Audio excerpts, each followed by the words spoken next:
안녕하세요. 일월쌤입니다. 오늘은 올해부터 변화되는 입시에 대한 이야기와 생기부의 질을 좌우하는 독서에 대한 이야기를 해보려고 합니다.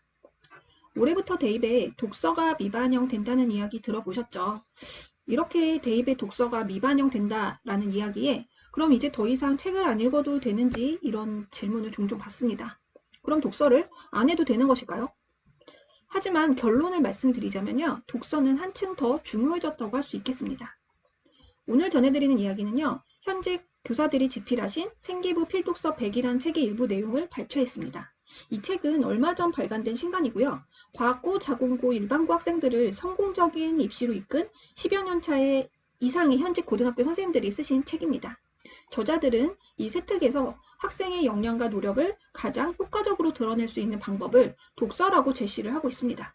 그러면 왜 이 독서가 중요한지, 그리고 그거에 대한 설명, 그리고 독서를 어떻게 해야 되는지에 대한 이야기를 오늘 좀 해보려고 합니다. 올해부터 반영되지 않는 학생부 항목들을 좀 다시 한번 정리를 해드리겠습니다. 2024 학년도 올해 입시부터요. 바로 첫 번째, 자율동아리 항목이 미반영됩니다. 자율동아리는 그동안 학생들이 자율적인 활동을 통해 자신들의 역량을 보여주는 용도로 활용되었었죠. 그러나 올해부터는 대입에 반영되지 않게 됩니다. 두 번째, 반영되지 않는 부분은 바로 개인 봉사활동 부분입니다. 이 개인 봉사활동은 공동체 역량을 보여주기에 적합했지만 올해부터는 대입에 반영되지 않을 예정입니다. 그리고 세 번째, 바로 수상 경력이 미반영됩니다. 그동안 수상 경력은 학생들의 학업 역량을 보여줄 수 있는 항목이었죠. 하지만 올해부터는 반영되지 않습니다. 바로 네 번째가 독서 활동 상황이 미반영됩니다. 오늘의 핵심 키워드라 할 수 있는 이 독서에 대한 부분인데요. 올해부터 학생이 읽은 책의 목록을 기재했던 독서 활동 항목이 반영되지 않다는 얘기입니다. 그러면 대입에 반영되는 것은 어떤 항목이 있을까요? 바로 이제 이런 항목밖에 없는데요. 첫 번째, 과세특이라고 하는 부분이 있어요. 과목별 세부 능력 및 특기사항. 이게 과목별 이제 500자 쓸 수 있고요. 두 번째, 개세특이라고 하는 내용이 있습니다. 개인별 세부 능력 및 특기사항의 줄임말이고 500자 쓸 수 있습니다. 세 번째, 담임 선생님께서 써주시는 부분이죠. 행동특성 및 종합의견 500자 쓸 수 있습니다. 그리고 네 번째, 자율활동 400자 쓸 수 있고요. 다섯 번째, 정규 동아리 활동 500자 쓸 수 있습니다. 여섯 번째는 진로활동 700자 쓸 수 있고요. 마지막으로 일곱 번째, 학교 봉사활동이 쓸 수가 있습니다. 이렇게 대입에 반영되는 것은 이런 7가지 항목뿐이라는 것이죠. 교사 추천서는 이미 폐지가 되었고요. 올해부터 또 뭐가 폐지되나요? 네, 바로 자기소개서입니다. 자기소개서도 폐지가 되기 때문에 이제는 이 생기부 자체가 교사 추천서이면서 자기소개서의 역할까지 하게 된 셈이죠. 다시 말하면 생기부에서 대입에 반영되는 이 항목들의 중요성은 교사 추천서, 자기소개서가 있었을 때와 비교해서 훨씬 더 커졌다고 할 수 있겠습니다. 그럼 이제 생기부의 핵심, 코어, 핵이라 부를 수 있는 부분은 바로 이 세부 능력 특기사항입니다. 아마 이제 많은 입시 설명회나 또 입시 관련 유튜브 채널이나 이런 데서 이 세특이 중요하다는 얘기를 많이 들어보셨을 거예요. 이 세부 능력 특기사항을 줄여서 세특이라고 많이들 쓰죠. 이 세특은 학업과 관련된 아이들의 3년간 지적 성장의 과정을 엿볼 수 있는 기록입니다. 그리고 이 세특에는요, 크게 두 가지가 있습니다. 줄여서 과세특, 개세특이라고 부르기도 해요. 그럼 이 두 가지 세특이 무엇인지 좀 설명을 드리겠습니다. 먼저 과목별 세부능력 특기사항의 줄임말인 과세특입니다. 과세특은 교과 시간에 한 활동, 수행평가 등을 바탕으로 학생의 발전 과정을 기록해주는 부분입니다. 누가 기록을 해주냐? 바로 교과 담당 선생님들이세요. 그래서 교과 담당 교사별로 500자까지 입력을 할 수 있습니다. 과세특은 생기부에서 아무래도 많은 분량을 차지하기 때문에 가장 중요한 영역으로 꼽히고 있고요. 주로 세특이라 칭하는 부분은 바로 이 과세특을 말합니다. 그러나 이 과세특은 이 교과교사 재량이라고 말씀을 드렸죠. 그래서 그 시기와 방법은 학교마다 다를 수가 있습니다. 학기 중 수업 시간 동안의 활동 내용을 기록하는 경우도 있고요. 학기 말 과제를 제시해주고 그 발표 내용을 기록하는 경우도 있습니다. 그래서 과세특에 대해서 아이들이 이제 보고서를 작성했거나 어떤 책을 읽었거나 했을 때는요, 본인이 좀 스스로 기록을 해 놓아야 됩니다. 그래서 나중에 이런 것들이 누락되지 않도록 본인 스스로도 좀 이런 것들을 관리하는 그런 노력들이 좀 필요한 부분이라고 할 수 있겠어요. 그럼 이제 과세특의 우수 사례를 하나를 좀 보여드릴게요. 여기는 이제 물리2에 대한 과세특인데요.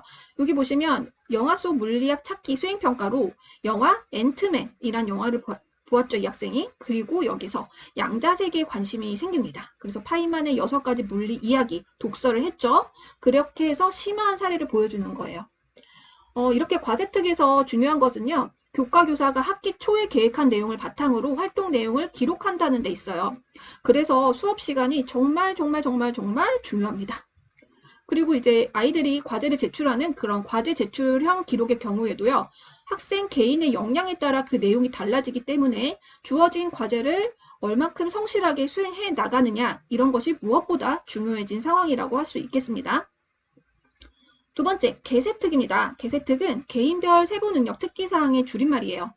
이 부분은요. 조금 생소하실지도 모르겠어요. 이 부분은 담임 선생님께서 기록을 해주는 부분이고요. 500자까지만 입력을 할 수 있고요. 학교마다 좀 특색이 달라요. 개세특에 어떤 내용을 기록할지는요. 학기 초에 계획을 세우고 학교 자율적인 교육과정을 운영을 다들 하고 있습니다. 그래서 학교에 따라서 수업량 유연화라고 해서 교과 융합 관련한 보고서를 제출하거나 발표를 하면 적어주기도 하고요.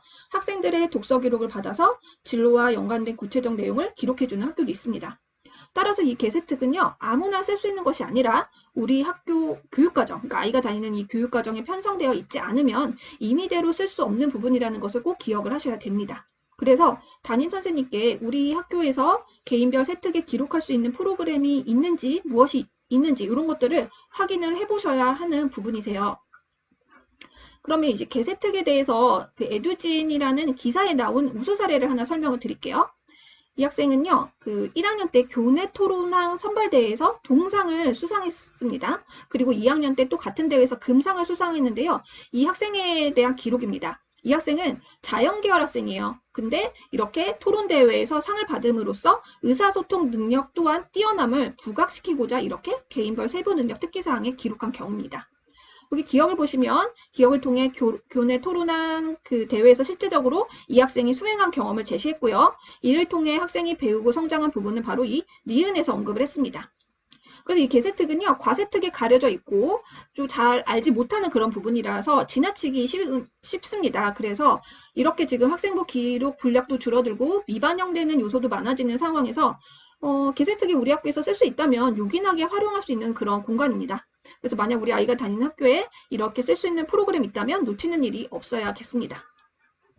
그럼 이제 과세특과 개세특이 만약에 있다는 전제 하에 이런 기록의 체계는 어떻게 세우는 것이 좋을까요? 아까 제가 좀 전에 말씀드렸던 그 에듀진 인터넷 교육신문에 대한 기사인데요. 이 기사에서 과세특과 개세특에 대한 그런 이제 체계적인 기재 요령에 대해서 좀 설명이 있어서 제가 좀 소개를 해드릴게요. 먼저 과목별 세부 능력 특기사항 이 개세특에는요. 아이들의 그 학업 능력, 그리고 교과 적성, 학습 활동 참여도나 태도 이렇게 교과 학습이랑 직결된 핵심적 내용을 제시하고요. 개세특에는 학생의 진로와 관련해서 교과 외적으로 특출한 능력을 발휘했던 사항을 강조하는 식으로 이렇게 기록의 체계를 세우는 것이 좋은 방법이라고 이렇게 기사에 나와 있기 때문에 한번 제가 소개를 드려봤습니다. 그럼 이제 다시 한번 과세특으로 좀 다시 얘기를 가볼게요. 과세특은 학생들의 그런 다양한 모습을 선생님이 관찰을 합니다. 그리고 그 관찰 내용은 아이들의 그 동기, 과정, 결과, 심화 이런 것들이 좀 드러나게 작성을 하게 되죠. 이때 학생들의 개성이 개별적으로 드러나는 활동들이 정말 중요하기 때문에 이것을 어떻게 만들어 나갈 것인지가 바로 생기부의 핵심 축이라 해도 과언이 아닙니다. 지금 이제 고교학점제가 올해부터 실시가 되고 있죠. 그리고 이전부터 이제 그 진로 선택 과목도 아이들이 지금 듣고 있습니다. 진로 선택 과목은 1에서 그 9등급까지의 성차 등급제가 아니고요. A, B, C라는 이런 절대평가로 성적이 부여되는 그런 과목들이죠. 그래서 진로 선택 교과의 평가를 할 때는요. 지필 평가 없이 100% 수행 평가로 운영되기도 하고요. 지필 평가를 치르는 교과도 수행 평가의 비중이 꽤 큽니다. 이때 책의 도움을 받아야 하는 수행 평가를 과제로 제시하는 경우가 많아요. 그래서 올해 입시부터 독서는 미반영되지만 독서 경험은 생기부의 다른 영역에 모두 반영이 되고 이때 단순히 책 제목만 들어가는 게 아니라 독서 후에 후속 활동이랑 관련을 지어야 되기 때문에 더 정교한 노력이 필요한 것이죠. 그래서 과세특은 다시 한번 말씀드리지만 동기, 과정, 결과, 심화란 이런 구조가 중요합니다. 이때 아이들의 사고가 확장되고 심화되는 것을 잘 보여주는 수단이 독서라는 것이고요. 그래서 독서가 매우 매우 중요하다고 지금 강조를 드리는 겁니다. 그럼 이제 이런 독서는 대학들이 좋아하는 독서가 바로 있을까요? 따로 있을까요? 이제 이거에 대한 이제 의문이 듭니다. 네, 아까 제가 말씀드린 그 생기부 100이라는 그런 책에서 이렇게 설명을 하고 있어요. 먼저 서울대학교로 예시를 들겠습니다.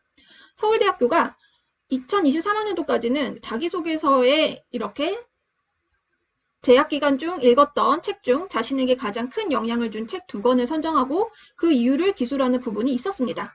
그래서 여기에 해당하는 내용을 학교생활 기록부 안으로 가지고 온다고 생각하면 힌트를 얻을 수 있어요. 그래서 올해부터는 이 자기소개서를 서울대에서는 받을 수 없지만 서울대가 원하고 모든 대학이 원하는 학생의 본질은 같습니다. 바로 이런 책을 매개로 다른 교과목과의 연결성을 드러낼 수 있는 융합인재의 면모를 보여주는 학생, 또 교과목 내용을 배운 것으로 그치지 않고요. 자신의 호기심 있는 주제에 대해서는 심화학습을 통해 보여주는 학습 역량이 있는 학생이 바로 그것입니다.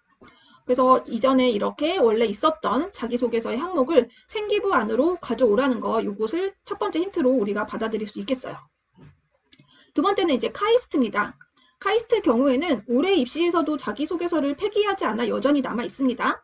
그리고 이 카이스트에서 받는 자료 중에 독서 이력 목록이라는 것이 있어요. 여기에는 재학기간 중 자신에게 큰 영향을 준 책 5권을 선정해서 독서 이력 목록을 작성해야 됩니다. 물론 왜 이런 책을 선정했는지 그 이유는 적지 않지만 면접 시 질문을 통해 얼마든지 물어볼 수 있는 부분이니까 준비를 잘해야 되겠죠. 또 이 5권의 책 중 일부는 자기소개서의 다른 항목을 작성할 때 자신에게 어떻게 영향을 주었는가 하는 내용으로 담아낼 수 있습니다. 특히 카이스트 자기소개서 1번 문항인 남과 다른 자신만의 질문에 대해 작성할 때 이 독서 활동이 자연스럽게 녹아들게 됩니다. 다양한 분야의 책을 읽으면서 남들과는 다른 나만의 질문을 만들고 질문에 대한 답을 찾아가는 과정에서 책을 통해 새롭게 알게 된 게 무엇인지, 그리고 나의 사고와 관점에 대한 어떤 변화가 생겼는지, 문제를 해결하기 위한 어떤 아이디어를 떠올리게 되었는지, 이런 것들을 자신만의 스토리로 풀어갈 수 있다는 의미에서 이러한 독서는 굉장히 중요한 역할을 할 수밖에 없다는 것이죠. 또한 이 독서는 세특뿐만 아니라 자율활동, 동아리활동, 진로활동에도 활용이 당연히 가능합니다. 그래서 교과 내용을 심화시킨다면 세특에 자신의 진로나 교과 외 활동에 연계된 책이라면 자율활동, 동아리, 진로활동에 얼마든지 기입이 가능합니다. 그러면 독서를 어떻게 하는 게 좋을까요? 독서를 하고 난 후에가 바로 중요한데요.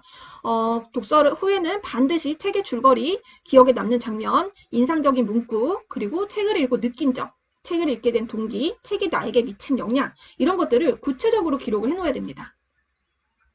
인간은 망각의 동물이에요. 그래서 반드시 책을 읽은 내용에 대해 정리를 해놓음으로써 책의 내용을 완전히 자기 것으로 만들어야 됩니다. 그래야 면접에서 책에 대한 어떤 내용을 질문받아도 답변을 할 수 있기 때문이죠. 제가 고등학교 교사로 근무를 할 때요, 교대에 합격했던 학생이 해주었던 이야기가 아직 기억에 남아 있습니다. 그 학생이 면접에 가서 받았던 질문 중에 그 생기부에 써있던 책에 대한 내용이 있었다고 해요. 평소 독서 기록장을 잘 써두었기 때문에 면접 준비할 때도 그 독서 기록장을 잘 활용할 수 있었다고 합니다. 그래서 면접관의 갑작스러운 질문에도 잘 답변을 할 수 있었다고 했던 그 이야기가 아직도 기억에 남아요. 그리고 제가 사정관을 하던 시절에도 그 서류 기반 면접으로 면접 질문을 준비할 때 독서에 대한 질문을 여러 번 했었습니다. 그러면 그 책을 읽었는지조차 가물가물해 보이던 학생이 있었던 또 기억도 나요. 아무래도 이렇게 되면 학생부에 기재된 내용 자체에 의문이 들고 면접에서 좋은 점수를 받게 되기는 어려운 것이죠.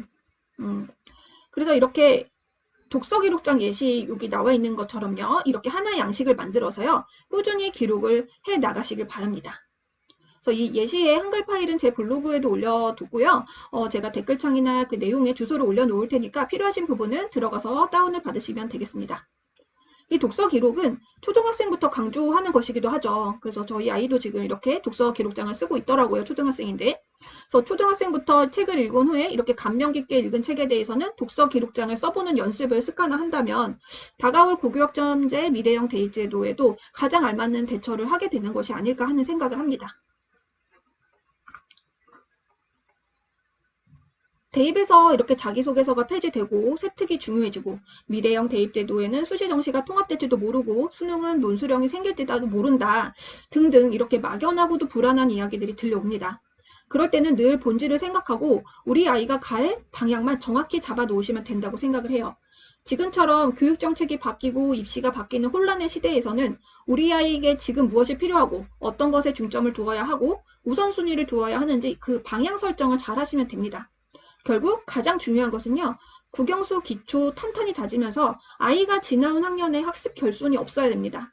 너무 많은 아이들이 선행에 집중하느라 이미 지나온 과정, 현행에서 조금만 어려운 문제를 내도 풀지 못하는 경우를 많이 봐요. 그래서 매 학년에서 배우는 국영수 과정에서 빈틈이 없도록 하고 독서를 통해 배경 지식을 넓히고 사고력을 확장시키는 것이 대입뿐만 아니라 AI에 의해 대체되지 않는 사람이 될 수 있는 길인 것 같습니다. 알아야 불안하지 않습니다. 사교육에 휘둘리지 않고 바뀌는 교육정책에 불안하지 않으시도록 언제나 진정성 있는 교육정보로 명확함을 놓는 이로울쌤이 되겠고요. 지금까지 시청해주셔서 감사합니다. 도움이 되셨다면 구독과 좋아요, 알림 설정도 부탁드려요.